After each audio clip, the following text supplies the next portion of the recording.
Hey everybody, welcome to the videos for my first look for week 11 of the NFL season over on Draftkings. And if you find this video helpful in any way possible, please leave a like. And if you're new to the channel, hit the subscribe button. It really helps me out and I really do appreciate it. Also, YouTube tells me that around 50% of the people watching these videos have not yet subscribed. So if you're a frequent visitor of the channel or if you're new and you like what you see, consider the subscribe button because it really does help the channel grow. And obviously that's going to help me out as well. And without further ado, let's dive right into it.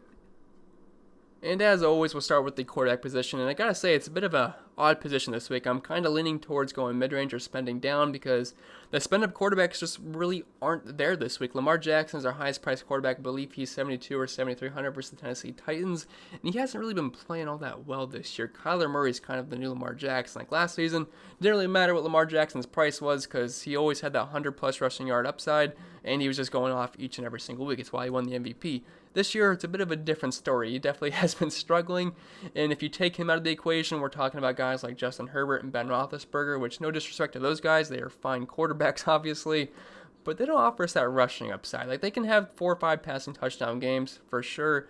It's just, we don't really get much rushing ability there. I mean, their prices, it's not like they're $8,000 or below $7K, so it's not that bad, but I'm kind of leaning towards the mid-range or cheaper quarterbacks this week and spending up for running backs and wide receivers because there's not much value at the running back position this week, so I'm going to try to jam in some studs, so it's definitely going to lean towards a cheaper quarterback build. As of right now, it's still Tuesday, so things can change, but as of right now, that's where I'm leaning. But let's just start up top with Justin Herbert, $6,800. He gets a fantastic matchup versus the Jets. Only concern here would be is that the Jets make this not a competitive game where they don't have to really air it out all game. But if at least they somewhat competitive, an 8.5 point spread is not that bad. It's not like the Chiefs game where they were 20-point favorites. So if this game stays at least somewhat close and they're not up by 4 touchdowns, I could see Herbert having a pretty good game versus the Jets. They are ranked dead last, 32nd DVA versus the pass, and they actually just overtook the Jaguars last week. The Jaguars were 32nd, now it is the Jets. And the Jaguars are actually the team we're going to talk about next, and they are now 31st. So both these guys actually draw fantastic matchups through the air, and the Jets are also allowing the 4th most points per game to quarterbacks, and Herbert's averaging close to 300 passing yards per game. He's got good weapons to get the ball to. Obviously, Keenan Island, one of the best wide receivers in football, so I think he's a fine tournament option, but I definitely don't think he's a necessity in cash games this week. Ben Roethlisberger, kind of like the same exact play as Justin Herbert, in my opinion. He gets a fantastic matchup versus Jacksonville. They're close to double-digit favorites, so there's always concern that this game does not stay competitive. And we know the Steelers' defense is very good, and the Jacksonville Jaguars aren't that good. But, I mean, he's got good weapons to get the ball to as well. Chase Claypool, Deontay Johnson, Juju Smith-Schuster. That's a really, really good trio of wide receivers. And you have a decent pass-catching tight end in Eric Ebron as well that definitely has some upside. But, again, he just doesn't really have much rushing upside. Now, Justin Herbert, he actually does run the ball a little bit, about 22 rushing yards per game, so that's fine. Big Ben, obviously, there's not really any rushing upside in there. It's all less than 2 rushing yards per, less than 2 rushing yards per game and less than 2 rushing attempts per game. But great matchup versus Jacksonville. They're going to be 3rd most points per game to quarterbacks, and they're 2nd to last DVOA versus the pass. So I like him in tournaments, but again, definitely not a cash game necessity. But if you are using Big Ben, it'd be pretty smart to pair him up with 1 to 2 of his wide receivers. Then after that, we get into more of a mid-range play here in Cam Newton at $6,200. Now, has Cam Newton been good this year? Absolutely not. But the only thing I'm interested in here is, well, I guess 2 things. 1, he runs the ball, so that gives you a little bit of a floor, and he's facing the Houston Texans, who have been an awful defense this season. I know they really didn't give up any points to Cleveland last week, but you got to keep in mind, I believe there was some precipitation when I was watching the game. It was super windy. That's one thing I can tell you for sure. It was like 40, 50 mile per hour winds. It was not a good day for offense, so that kind of what led into a low-scoring game there. The Texans defense is not good. And I know we should probably talk about the pass when it comes to a quarterback, but the thing is Cam Newton runs the ball, and the Texans gave up 2 100-yard rushers last week. Nick Chubb had over 100 rushing yards, and Kareem Hunt did as well. I'm not saying Cam Newton's going to get 100-plus rushing yards, but they're definitely beatable on the ground. And Cam Newton, he's averaging close to double-digit rushing attempts per game, over a rushing touchdown per game. So I think he's a safe floor play, but he definitely has not been playing that well this year. But the Texans are 22nd DVA versus the pass, and if you put how they are versus the run, that's pretty poor as well. So I think Cam is a fine mid-range option, but it's never feels good playing Cam. But I just like the rushing upside there. But I think the most interesting play of the week is Jameis Winston. He's below 6K at 5,900, and he draws a fantastic matchup versus Atlanta. And we know Drew Brees is going to be out, but there's still a 52-point over-under in this game, so Vegas isn't really expecting too much of a drop-off here for the Saints. as they're still over 4-point favorites, or 4.5-point favorites, with a team total around 28. So they're not expecting much of a drop-off there. So I think Jameis Winston can probably get us 250 plus with 2 to 3 touchdowns. He's obviously got good options to get the ball to. We got Michael Thomas, who I know has not been playing that well this year, but he's going to be there. Alvin Kumar out of the backfield, Jared Cook, and some other secondary guys as well. So $5,900. I know Jameis Winston can definitely throw 4 to 5 picks in a game, but that's why we loved him for DFS last year. He throws a bunch of picks, he throws some pick sixes, and it keeps the other team in the game, and it keeps his offense having to throw the ball all game long. So he's actually the perfect DFS play. That's what I said last year, pretty much all season long, when he was just going off almost every single week in the back half of the season. He just throws so many picks that keeps their team having to throw the ball. And not saying that the Saints are going to be as bad as the Bucs were at the end of the year last season, offense overall, just because I trust the Saints organization to, I don't know, I just trust the Saints more than I do the Bucs than they were last year. But I like Winston below 6K. It's an excellent matchup versus Atlanta. You can't look at any of the per game numbers because that would be a waste of time, because he only came in limited time last week. But Atlanta is dead last, allowing 29.2 DraftKings points per game to quarterbacks, over 300 passing yards per game, and 2.5 passing touchdowns. So only $5,900. I can definitely get on some Jameis Winston this week, as scary as that sounds, because there's definitely some downside there, but the price is nice. It should be a shootout. They're at home in the Dome in New Orleans. It's New Orleans versus Atlanta. I definitely like that a lot. And then Joe Burrow, if you want a cheap option. You could also look at Alex Smith. I believe he's $5,300. He gets a good matchup versus Cincinnati. But for only $200 more, I just trust Joe Burrow just a little bit more, $5,500, and he's going to throw the ball over 40 times. I mean, this is a team that likes to throw the football, and also the defense is not very good. It's only a 1.5-point spread here. Now, the only problem is that Washington's got a pretty darn good defense, and versus the pass, they're 5th DVOA, and they're allowing the 11th fewest points per game to quarterbacks and only 214 passing yards per game. But he's got good options to get the ball to. He's got T. Higgins, Tyler Boyd, AJ Green, even though I know he didn't do anything last week, but he's got some decent options to get the ball to. And Joe Mixon's been banged up, so they haven't been able to just give him the ball 20-plus times a game. So I could definitely get on some Joe Burrow at $5,500, but for only $400 more, I could get Jameis Winston, which I do feel a little bit better about as of right now.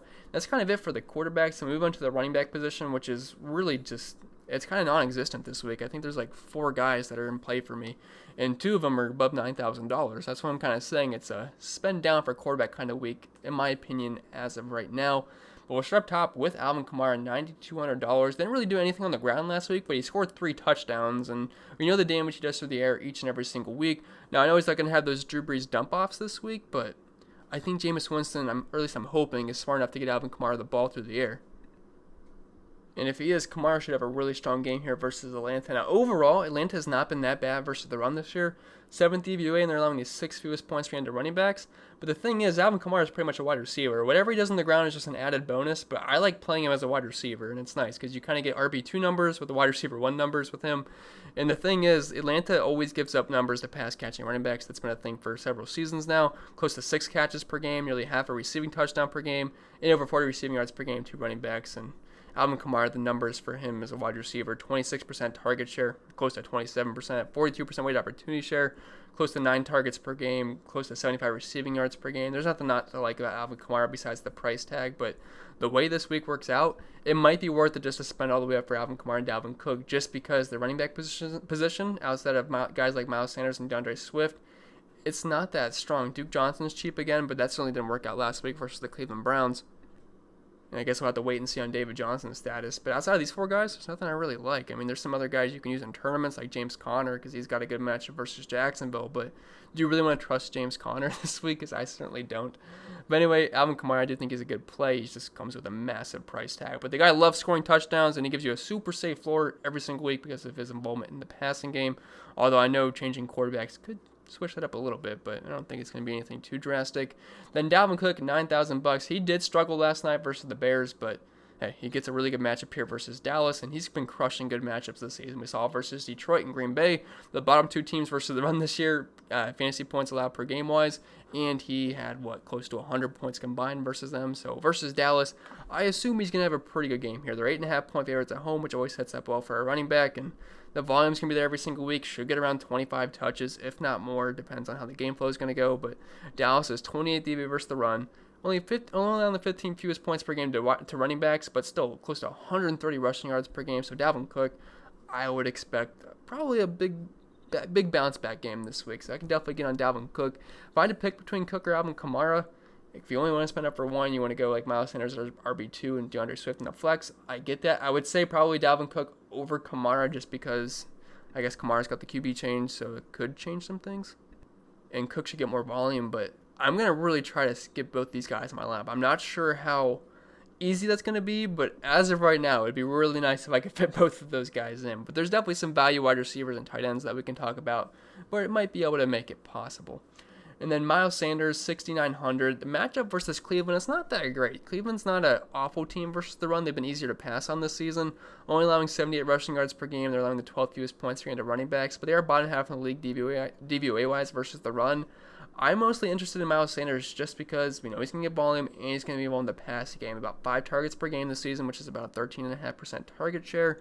And he should get around 15-ish, 20 carries on the ground. So I think it's fine. I think he's a safe play. He kind of got screwed last week just not getting the touchdowns. We saw Corey Clement and Boston Scott both score touchdowns. And it's like, come on, why not Miles Sanders? So we just kind of got to hope that he's the one that scores the touchdowns this week. But it's a decent spot versus Cleveland, but it's not the greatest. But outside of Miles Sanders and DeAndre Swift, there's like no one else I like that's not above $9,000. And DeAndre Swift, $6,400. He was in the starter last week, and he looked really good on the field. If you're watching that game, DeAndre Swift looked Swift, I guess. I don't know what else to say. I mean, he looked good. And he played on a season high around 75% of the snaps. So I'm definitely in on DeAndre Swift. I think he's one of my favorite players on the entire slate as of right now. I think he's a good option in the RB2 slot or as a flex option paired with Dalvin Cook and Alvin Kumar if you can make that fit. But I'm definitely in on DeAndre Swift. It's a fantastic matchup versus Carolina. They let Ronald Jones score a near 100-yard touchdown versus them last week. And overall, they're just not good versus the run, allowing close to 30 Draftkings points per game, 4th most in the league, 25th DVA versus the run. And they kind of get killed through the air as well. Close to 7 catches per game, close to 50 receiving yards per game. And DeAndre Swift, he's been involved in the passing game as well. He had 5 targets last week. So DeAndre Swift, he's in a smash spot here and one of my favorite plays on the slate as of right now. We'll move on to the wide receiver position. And I got 2 spend-ups I like. Devontae Adams is always in play, but it is a tough matchup versus Indy. And I would rather spend up for the running back position this week just because outside of those 2 spend-up running backs and DeAndre Swift, Miles Sanders, there is nothing I like at all in the value section, unless an injury pops up throughout the week. But as of right now, I don't know that. We'll go over that in the final thoughts video when we know more. But anyway, we'll start up top with Keenan Island, $7,400. I think he's a fine tournament play to pair with Justin Herbert. Outside of that, not sure if I can get there in cash games just because I would rather spend up at the RB position. But fantastic matchup versus the Jets. Dead last in the league, 32nd DVA versus the pass. In how they've done versus wide receivers this season, they're ranked 24th, allowing over 40 DraftKings points per game and close to 200 receiving yards per game. So Allen, the volume's going to be there every single week. He's one of the best wide receivers in football. He's got close to a 30% target share. Yeah, I like him. He's actually having a down game last week, but he got into the end zone late, which kind of saved his day. But we should expect 10-plus targets, probably close to 100 receiving yards. And if he gets into the end zone, you'll be pretty happy. If not, you'll still probably be happy, just not as happy. Then after that, we have Michael Thomas at $7,300, who I think is going to be a tricky play this week because he's not really done anything at all. He didn't do anything last week, and now he's not going to have Drew Brees. Now we have Jameis Winston who's going to be slinging the ball, and I'm not sure how I feel about it. As of right now, I feel like Michael Thomas is a tournament play because I just don't feel confident enough to say he's a good cash game play. Now, if this was last year, Michael Thomas is only $7,300 going up against Atlanta, we would all be about it, but things have changed this season, and on the year, in games that he's played, he's getting 6 targets per game and a 21% target share and 35% market share of the team's air yards. But now you have a QB change, so that's going to change things up as well. So it's kind of a headache, but it's a good matchup versus Atlanta. And he's got a monster wide receiver versus cornerback matchup advantage this week per PFF. I think that's the highest on the entire week. I have to double check that, but I'm pretty sure it's going to be the highest. And Atlanta, they're allowing the 3rd most points per game to wide receivers, over 200 receiving yards per game, and close to 50 DraftKings points as well. And they're 28th DVA versus the pass. So it's a great spot for Michael Thomas. We know the guy's good. It's just he has not really been producing. So we'll see how he does with Jameis Winston. Obviously, it'd be a good pairing with him. It's just I'm not sure if I'd go there in cash games. I don't think you have to pair Jameis Winston with anybody in cash. In tournaments, sure. But even then, you could just use Alvin Kumar because it's not a bad correlation playing Jameis Winston and Alvin Kumar together just because Alvin Kumar is pretty much a part-time wide receiver. So even then, that could be your pairing. But anyway, let's move down to the mid-range, and we have Adam Thielen and Justin Jefferson at $6,300 and $6,000. Both these guys had really good nights last night versus the Bears, especially Justin Jefferson. He had a huge game in the yardage department. That guy is just So good. He's grading out very, very well in those PFF ratings that they do every single week, and other statistics as well. But my first thought when I saw Adam Thielen and Justin Jefferson's price tag is that they are just way too cheap. This is a fantastic matchup versus Dallas. The only thing is, I'm going to try to prioritize Dalvin Cook this week, so I'm not sure if I really want to play Dalvin Cook, Thielen, and Justin Jefferson in the same lineup.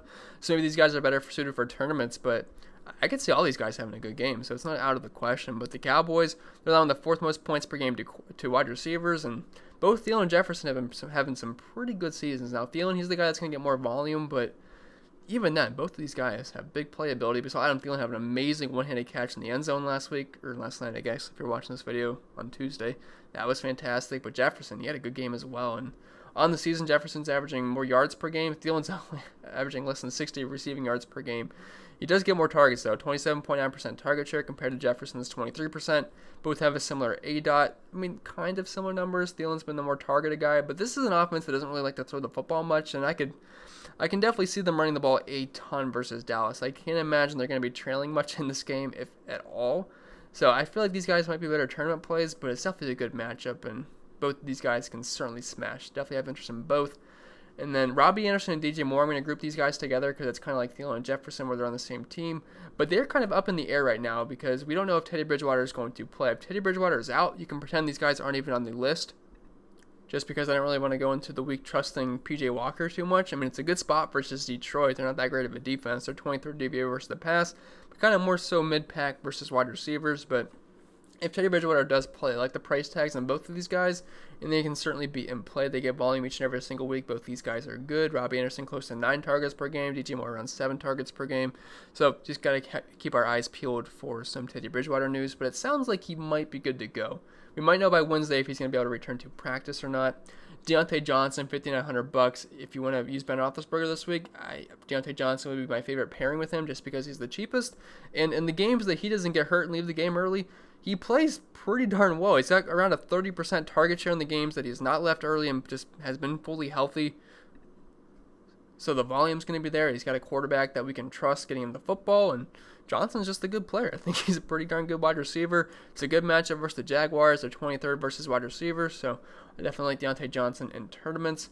Amari Cooper, $5,400. That might be a bit of an ugly play here, but we are going to get Andy Dalton back this week, which I know isn't super exciting, but it's definitely an upgrade over Garrett Gilbert and Ben DiNucci, that's for sure, because we've seen Andy Dalton be able to support wide receiver ones in the past. And in that first full game versus the Cardinals, where Andy Dalton got the start after the Dak Prescott injury, Amari Cooper had a decent game. He scored over 20 Draftkings points. Now, it took him to the end of the game to get to that touchdown, but it still counts all the same in the box score. And we know Amari Cooper is a very good wide receiver. I expect them to be trailing in this game. And it's a really good matchup versus Minnesota. And they're one of the worst teams versus wide receivers, 28th in the league, allowing close to 45 Draftkings points per game. So I like the price tag on Cooper. It's definitely, obviously, I'd rather have Dak Prescott throwing the football.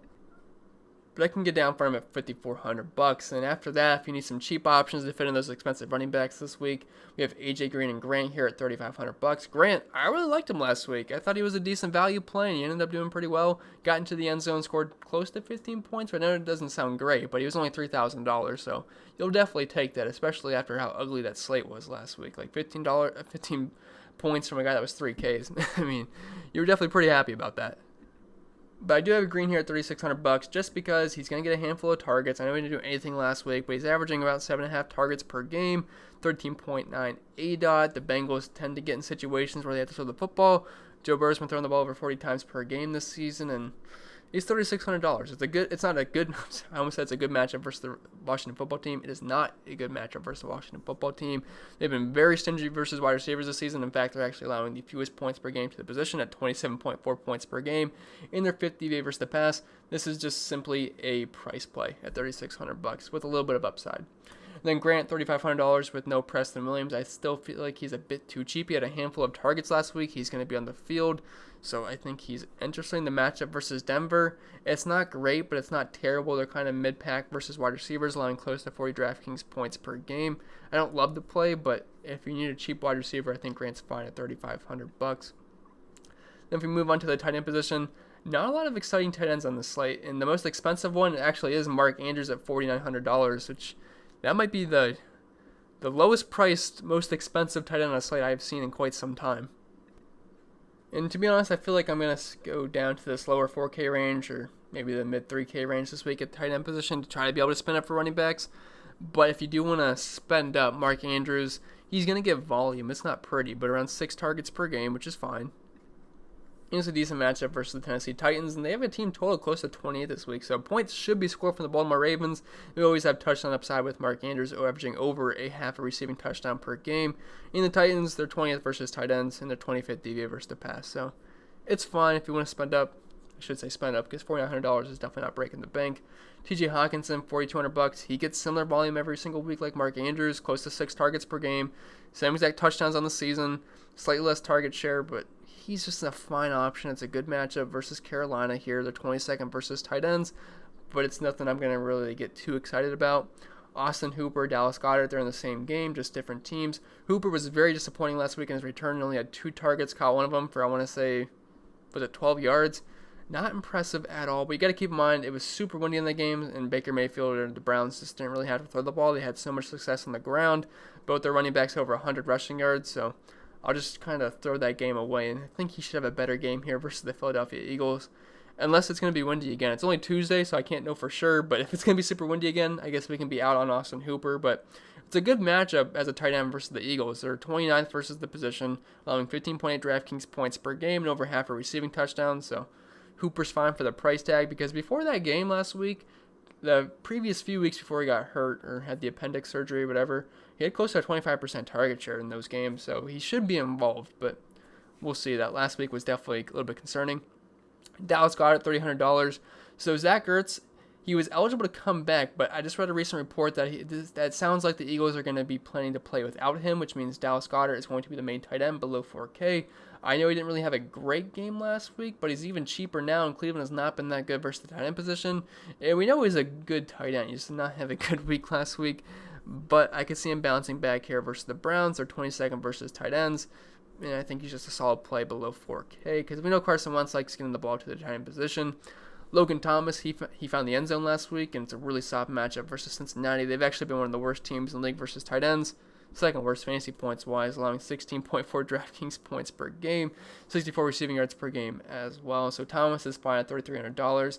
And the football team, Alex Smith has been getting some passing yards, that's for sure. And I know his numbers aren't great this year, but he has been involved in the offense. A 39% weighted opportunity share, 21% market share of the team's air yards, which I know it's not pretty, but outside of Terry McLaurin, there's no one else to really get the ball to besides the running backs, J.D. McKissick and Antonio Gibson. Then if you want an absolute pump play, we have Anthony Firkser here at $2,500. Not saying he's just a smash auto lock at this price tag because this is kind of where he's been all season long, but he's the bare minimum, and he sees targets every single week. He's got close to 4 targets per game and a 12.5% target share. I know those numbers are not that good, but he's only $2,500. So I think he might be worth a dart throw if you have to, like say you need extra $700 in savings to fit in a Dalvin Cook. You could go down from Logan Thomas to Anthony Firkser, and I wouldn't feel too bad about that. So he's just a fine pump play. Maybe he gets a couple of catches, and maybe he finds the end zone, because if he finds the end zone at $2,500, you're definitely going to be very happy with your decision. And then as for the defenses, they are what they are. I mean, I just kind of pick home favorites for the most part, or at least just decently sized favorites. Sometimes you got to take a dog or two, but they're always pretty cheap anyway. But the Steelers, 9.5-point favorites versus Jacksonville. They're not at home, but still one of the best defenses in football. Chargers, 8.5-point favorites at home versus the Jets.